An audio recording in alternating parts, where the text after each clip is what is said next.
ஸ்ரீமதி ராமானுஜாய நமக. ராமானுஜர் அவதாரத்தின் 4வது காரணம் ஸ்ரீமன் நாராயணன் மக்கள் கடைத்தேற ஆழ்வார்களை படைத்தார். காரணம் வடமொழி வேதம் சிலருக்குத்தான் தெரியும்.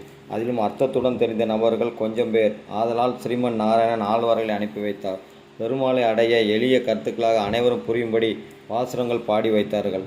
ஆனால் நாமோ ஆழ்வார்கள் பாடிய பாசுரத்தையும் மறந்துவிட்டோம், ஆழ்வார்களையும் மறந்துவிட்டோம். பின்னாளில் ராமானுஜர் அவதாரம் செய்து ஆழ்வார்களின் பெருமைகளையும் ஆழ்வார்கள் பாடிய பாசுரங்களுக்கு வேதத்தை விட எளிமையான இனிமையான ஈரத்தமிழ் ஏற்றத்தையும் காட்டி கொடுக்கவே தான் இன்றளவும் ஆழ்வார்கள் பாடிய பாசுரங்கள் உயிர் தெழுந்தன. நாதமுனிகள் பாசுரங்களை மீட்டு கொடுத்தார். ஆனால் இன்றைய நிலையிலும் திவ்ய பிரபந்தத்தை வைத்து கொடுத்தவர் நமது ராமானுஜர்.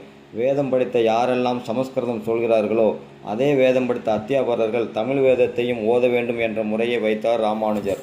அது மட்டுமா, பெருமாள் புறப்பாடு நடக்கும் பொழுது சமஸ்கிருதம் வேதம் பாராயணம் செய்பவர்கள் பெருமாள் பின்னால் செல்வார்கள்.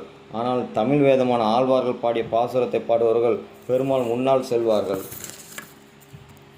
சமஸ்கிருத வேதம் பெருமாள் பின்னாடி போகிறது, பெருமாளும் ஆழ்வார்கள் பாசுரத்துக்கு பின்னாடி போகிறார் என்பதை காட்டுவதற்காகவே தமிழுக்கும் தமிழ் வேதத்திற்கும் ஆழ்வார்கள் பாடிய பாசுரத்துக்கும் ஏற்றத்தை பெற்றுத்தருவது ராமானுஜரின் அவதாரத்தின் 4வது நோக்கமாகும். தமிழுக்கும் ராமானுஜர் போல ஏற்றத்தை யாரும் கொடுக்க முடியாது. நாமும் ஆழ்வார்கள் பாடிய பாசுரத்தையும் ராமானுஜர் நாமங்களையும் இல்லந்தோறும் பாடி உடையவரின் அனுக்கிரகத்தை பெறுவோம்.